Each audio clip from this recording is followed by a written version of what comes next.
And welcome everybody to the Charron Zone. I am coming from Ocean Place Studios out on my balcony. So if you guys hear parrots and helicopters, that's what's going on out here. I am with an amazing songwriter, my friend, Mr. Marty Dodson, coming from Nashville. How you doing today, Marty? Good. How are you? Excellent. Before we started, I know we were talking about the whole circumstances, the lockdown, and all that stuff. So in a little bit, I'd like to maybe ask you what kind of advice you would have for up-and-coming songwriters. Actually, why don't we just go right into it? For songwriters in general, during this time, I know that we'll go over your resume in just a second, but you're co-founder of Songtown, which is an amazing organization that mentors and works with up-and-coming songwriters. So why don't you, if you want to just talk about that a little bit, tell us what Songtown is. Yeah, so Clay Mills and I, in 2012, we were having coffee, and we had run into this woman who had come to Nashville, met kind of a scammy publisher, and paid him $2,500 each for two songs. So each song she paid $2,500 to give him her publishing, all of it, and for him to do a $300 demo for her. And we were like, man, why does this happen? And so we started Googling songwriting, instruction, resources, stuff like that, and we saw all these sites that said, get your songs in front of Nashville producers, or all this big hype. And we thought, man, there's this whole industry built on scamming people who have big dreams. And so we jokingly said, well, what if we started an organization where we tell people your songs are really bad, and that's why you're not having any luck with them, but here's how to make them better. And so we're like, but the more we talked about it, we thought, well, somebody needs to educate people how the business works, how to avoid getting ripped off, but also how to start understanding that maybe my songs are not competitive, but I can learn to make them competitive, And so we started doing daily blogs on Facebook, and that turned into an online class we had, and we sold that out, and it kind of kept snowballing until we decided, we want to build a website and kind of have this community. So now we've had over 6,000 people take our classes, and we have songwriters from all over the world that connect on Songtown and write together. And with all the craziness going on in the world, it's been a really neat community. We've always had a great community of people, but everybody's even come together more. And so we've been having, like, every Thursday night we have some kind of gathering on Zoom where people can get together. We're going to have an open mic night coming up, and so we just try to do things that bring people together, educate them about how the business works and how to make their songs. Fantastic. I'm a big fan. I've been involved with Songtown for a few years now, and I love it. You guys do a great job, and one of the most important things that you guys do a great job with is building that community and fostering that real great feeling of having a worldwide community of like-minded people right at your fingertips. So kudos to you. So maybe we just shift a little bit. I don't know if you've put any thought into this, but I'm sure you have, seeing that you're doing all this on Songtown, but what would you tell people that are songwriters at this time with all this happening? Any bits of advice? Yeah, I've thought about that a lot. I'm kind of a glass half full kind of guy, and so anytime I get something like this, I tend to look at it and go, okay, what opportunities does this give me, instead of what challenges does it give me, Yep. And so for me, it's been I've taken more time to write by myself, which I haven't done in many years. I've been spending more time working on ideas and finding great ideas to write.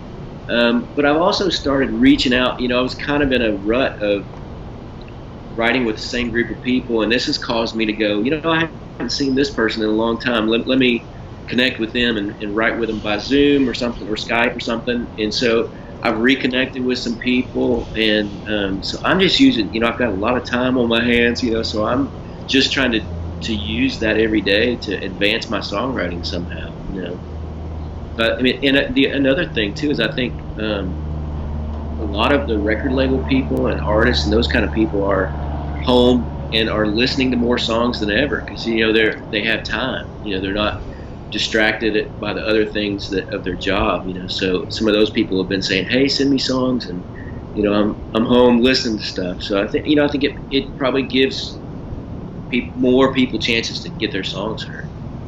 Well, I think that's a really, just in general, a really important way to approach this and many other things is you're really trying to working on finding the positives and focusing on those because at least what I've been finding is if I focus on the things that I can control, I'm much better off because there's so much that I can't control right now. So, and those are the things that make me worried. So I'm trying my hardest to focus on the things that I can control and trying to find the little silver linings to all of this. And if you keep looking, there are many of them. I'd like to. I didn't give you the proper introduction to talk about your career. So you're a multiple #1 hit songwriter. If you could tell everybody watching and listening some of your notable hit songs. All right. Well, so I've had 7 #1s in different genres. My biggest have been "Everybody Wants to Go to Heaven" with Kenny Chesney, "Let Me Down Easy," and "Must Be Doing Something Right" with Billy Currington. I've also had stuff with Carrie Underwood, George Strait, Rascal Flatts. My first big single was Rascal Flatts' first ballad ever. Oh wow! And then I've had stuff too. I'm primarily a lyricist, so I've gotten myself into some kind of odd, quirky things. Like I had a #1 with Joe Cocker. It was his last #1 before he passed away. I had a #1 that was Song of the Year in Asia and Korea a few years back on an artist named Cho Young Pil. And so being a lyricist, I write with people that do all kinds of different musical styles, so I've had rock and pop, J-pop, K-pop, country, bluegrass, all kinds of stuff. And you were off Broadway, weren't you? I've got music in 2 plays that are it's not off Broadway, but we're working with a Broadway director now, and we're trying to get something off Broadway. Amazing. That's fantastic. You also had a song with Blake Shelton, right? I did. Yep, a couple years ago. Fantastic. So yeah, I love this stuff. I'm a songwriting nerd. I mean, you didn't mention your the proudest moment in your life was writing "I Got 99 Problems, but a Beach Ain't One" with Tim Charron. Exactly. I thought that was no need to even say that. Right. Everyone knows, yeah. Kind of a given. That's right. George Strait, Kenny Chesney, Tim Charron. So yeah, man. Let's you have from knowing you personally. I cherish our conversations, and I know you have such great stories behind some of these songs. So I think we should go into some of them if you want. Like, what's your story behind "Must Be Doing Something Right" by Billy Currington. Billy Currington. Yeah. So on that song, I had a funny story that I don't know that I've told you. I had at one point been writing with Billy early in both of our careers, and we were sitting out on the curb outside my office one day, and he was telling me that he was afraid he was going to lose his record deal. And I was saying, yeah, I'm worried about my writing deal because I haven't had a hit in a little while, and so we had that conversation, and I had written with Jason Matthews, and we had started a song, and we didn't get finished with it. So day 2 of writing this same song, about a month later, I went out to Jason's house in Columbia, Tennessee, and we started working on that other song. And by lunchtime, we hadn't made any progress at all. We were both really frustrated. So we went and got some lunch. And on the way back from lunch, Jason said, "Do you like this song we're working on?" And I said, "No, but I thought you liked it." He said, "I don't like it." So we kind of laughed. Well, we've been writing 2 days on a song nobody likes, And so when we got back to his house, he said, "You know what, let's just write something that people can make out to. There haven't been any good making out songs in a long time on the radio." And so we started exploring feels and things, and within an hour and a half, we had written Must Be Doing Something Right, and we thought it was pretty good. And I turned it into my publisher, and they flipped out over it and went and played our work tape for the record label, and they flipped out over it, put it on hold for Billy. And were you thinking of Billy while you were writing it, or just for anybody? Oh no, we were thinking Billy when okay. we wrote it. We also thought Blake could have done it, and we had some other people in mind, but we did mention him. But at the time, he was about to lose his record deal. We had nothing going on, either of us, so we're like, we'll take anybody. And so they put it on hold for Billy, cut it pretty quickly, and it came out pretty quickly and became Billy's first number one and mine and Jason's first number one. So. Wow. After working on for 2 days on a song that nobody liked. Yep. Yep. We ditched the song nobody liked after 2 days and wrote this one in an hour and a half. Brilliant. But I thought it was ironic that Billy and I had that conversation, and then we kind of both saved each other's career with that song, Wow. And you had subsequent cuts with Billy as well, right? I've only had 2, but they've both been number one. Yeah, Let Me Down Easy was the other one. Beautiful. Well, tell us the story behind that. Well, that's kind of a story. So I was going through a divorce after being married for 23 years, and I was writing with Mark Nessler, who was going through a divorce, and we had the same lawyer. So like me and my ex and him and his ex had the same 2 lawyers, and so we were having this conversation about that. We were both in a bad place, and the woman he was divorcing, Jennifer Hansen, called, and she was like, "Hey, my co-write got canceled today. Can I come write with y'all?" And we're like, "Okay." So his ex? Yeah. Well, wow. They were still married, but they were going through a divorce. Yeah.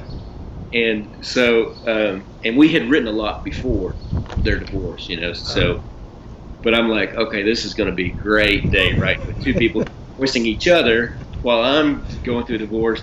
But she came in, and we were like, okay, let's just get past all that mess going on in our life. And Mark said, "Well, I heard Billy Currington's looking for something. Let's write another thing for him." So 3 people who were getting a divorce wrote a love song that became number one. So wow, that's the story there. And we only pitched it to Billy. So we went and played it for the same A&R person, Brian Wright. He loved it, put it on hold, and then Billy cut it. So. Whew. Wow. I wonder how that factored into the settlement. I guess it was good for them because they had their own, each had their own share of it already. Right. Yeah, you didn't have to split that up. Oh man, awesome. Let's go to one of my favorite songs and one of my favorite stories about a song. Everybody Wants to Go to Heaven, who ended up, Kenny Chesney, of course, having a big number one hit. Tell everybody that story. This one's great. It's a crazy story. So I'll try to condense a little bit of it. I had one son, and I'd always been a horrible fisherman, and he loved to fish. And so I was always, literally, we almost never caught a fish. And so we were in Florida, and he asked if we could go fishing on the pier. So we went fishing on the pier, and I stopped in at the bait shop, and they said, we have these bubble rigs that are working really well. And it sounded to me like they're like, fill it up with water, and the bait is a McDonald's straw. And I thought, they know I'm an idiot, But I had no better idea. So we bought them. We went out on the pier. We threw our lines out. Instantaneously, both caught big fish. and we caught 120 fish in 2 hours. And so we're walking back down the pier. My son, it's been like his best day of his life. The sun's going down, and I get a call from Jim Collins, my co-writer, that George Strait has cut Everybody Wants to Go to Heaven. And I'm like, man, this is the perfect day, you know? What a day. Yeah, and so I'm so excited about that. About a month later, they call and they go, we hate to tell you, it's not going to be on the record. And I'm like, oh my gosh, please don't tell me that. So we started pitching the song again. Well, unbeknownst to us, George had played everything he cut for Kenny Chesney on his bus. They were doing a show somewhere together, and George played him everything. And when George's record came out, Kenny bought it, discovered that song wasn't on there, and he remembered it. So George had already cut it. George cut Everybody Wants to Go to Heaven, but he didn't put it on the record. So I guess Kenny had liked the song a lot because he remembered it, and so he called and asked if he could cut it, and we're like, yes, you may. So he went and cut it. Well, then the record label called back from George's people and said, hey, he thinks he might want to use this on the next record. We're like, well, you told us to pitch it. We pitched it, and Kenny Chesney's already cut it, and it got to be a real mess. So like, they both released it on the same day on iTunes. So the little banner on iTunes was like, new single Kenny Chesney, Everybody Wants to Go to Heaven. Then it would fade out. New single George Strait, Everybody Wants to Go to Heaven. We're like, oh no. So George Strait went from not wanting to put it on that record that had just come out. Then did he release it as a single? On iTunes only. Now, was that because Kenny had decided to release it as well? Is that why? I guess. I don't know.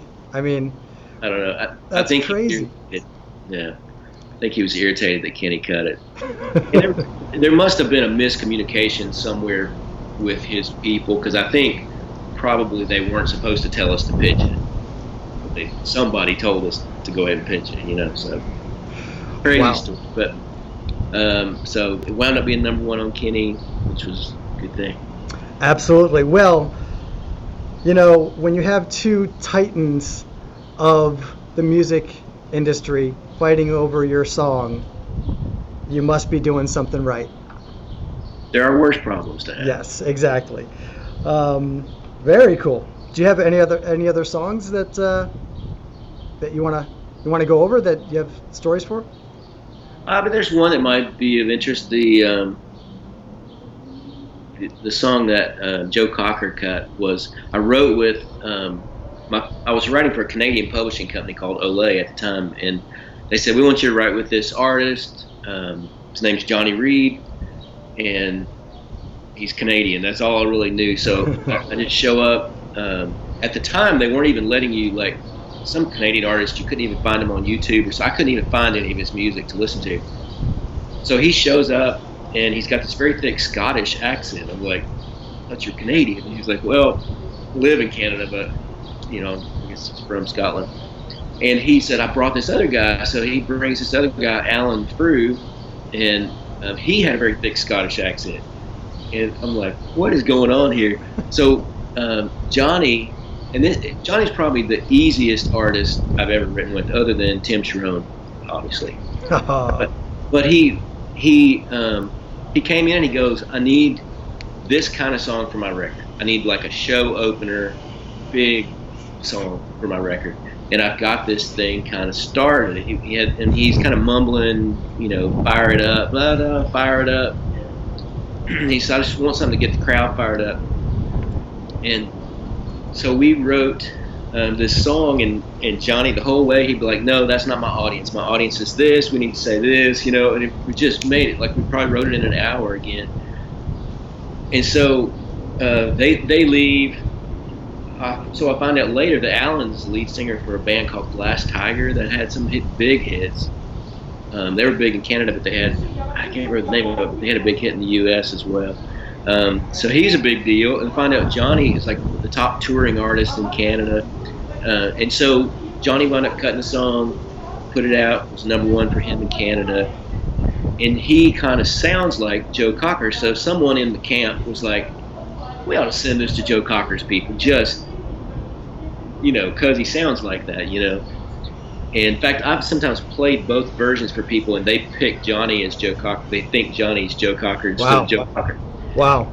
So they sent it, and they called, and they're like, man, we love this song. So Joe cut it, wound up being his last #1 before he passed away.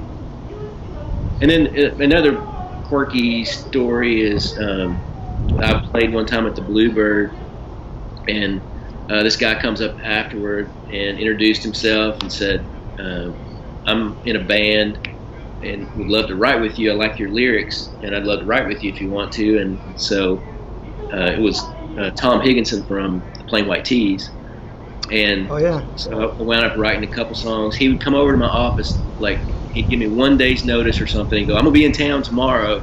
And we'd write at 9 o'clock at night, right way into the night, and drink cheap wine and write these songs. So I wound up writing 3 songs with him, and they cut 2 of them. So I had 2 on the Wonders of the Younger record with Plain White Tees. That is super cool. That's awesome. I wanted to also thank you and correct me if I'm wrong, Joe West and Terry Hicks for the song Raise the Roof. Yeah. Big, it always goes over really big with the fans of mine and live. People love it. And we love playing it live. It's a super fun song. So thank you for that. Well, cool, man. I really appreciate you taking the time and coming on and telling your stories about your songs.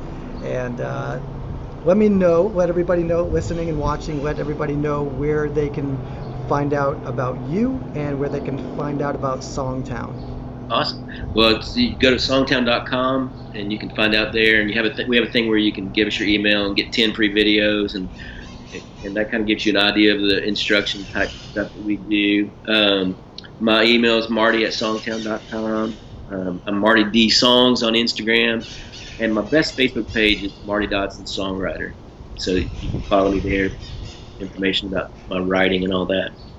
All right, excellent. Everybody check out Marty Dodson and check out Songtown. Thank you again for being on. You're welcome. Stay safe, everybody.